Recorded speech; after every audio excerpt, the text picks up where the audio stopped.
Hi friends, welcome back to our channel. మనం ఇప్పుడు గణపతి వైభవం ఒక భక్తుని కథ గురించి తెలుసుకుందాం. ప్రాచీన కాలంలో విఘ్నపురం అనే చిన్న గ్రామం ఉండేదట. ఆ గ్రామంలో శ్రీనివాస్ అనే బ్రాహ్మణుడు ఉండేవాడట. అతడు ఒక సాధారణ పూజారి, కానీ భక్తిలో మహా గొప్పవాడు.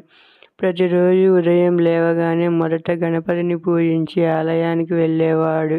అతని నమ్మకం ఒకటే, విఘ్నేశ్వరుడు అస్తిత్వాన్ని విజయం చేస్తాడని. ఒకసారి ఆ గ్రామానికి ముప్పు ఏర్పడింది. కాలు రోగం వ్యాపించింది. జనాలు మరణించడం మొదలైంది. భయం ఆవహించిందంట. గ్రామ పెద్దలు, వేద పండితులు ప్రయత్నాలు చేసినా ఉపయోగం లేకపోయిందంట.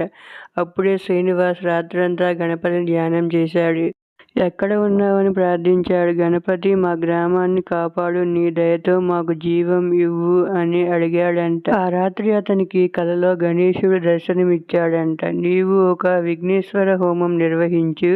నీవు నాతో ఉన్నంత వరకు ఈ గ్రామానికి ఏమి కాకుండా నేను కాపాడుతానని అన్నాడంట. శ్రీనివాస్ హోమం నిర్వహించాడు. గ్రామం మొత్తం వచ్చి పాలు, పువ్వులు, హవనం కోసం అవసరమైన పదార్థాలు తెచ్చింది. ఆ రోజు ఆకాశం మెరిసింది. మబ్బులు తొలగిపోయాయి. అంతటా శాంతి వెల్లివిరిసింది. జనం మళ్ళీ ఆరోగ్యంగా మారటం మొదలైంది. అందరూ గణపతిని కీర్తించసాగారు. గణపతి పప్ప మోరియా. ఆ రోజు నుండి ప్రతి సంవత్సరం గ్రామంలో గణేష్ చతుర్థి మహోత్సవాన్ని వైభవంగా నిర్వహించడం పరంపరం అయింది. శ్రీనివాస్ జీవితాంతం గణపతిని సేవిస్తూ భక్తికి మార్గదర్శకుడిగా నిలిచాడు.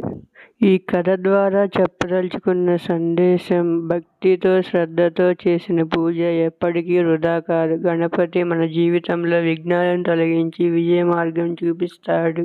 ఈ వీడియో మీకు నచ్చినట్లయితే ఛానల్ని సబ్స్క్రైబ్ చేసుకొని వీడియోకి ఒక లైక్ చేయండి friends. Okay, bye friends. Thanks for watching.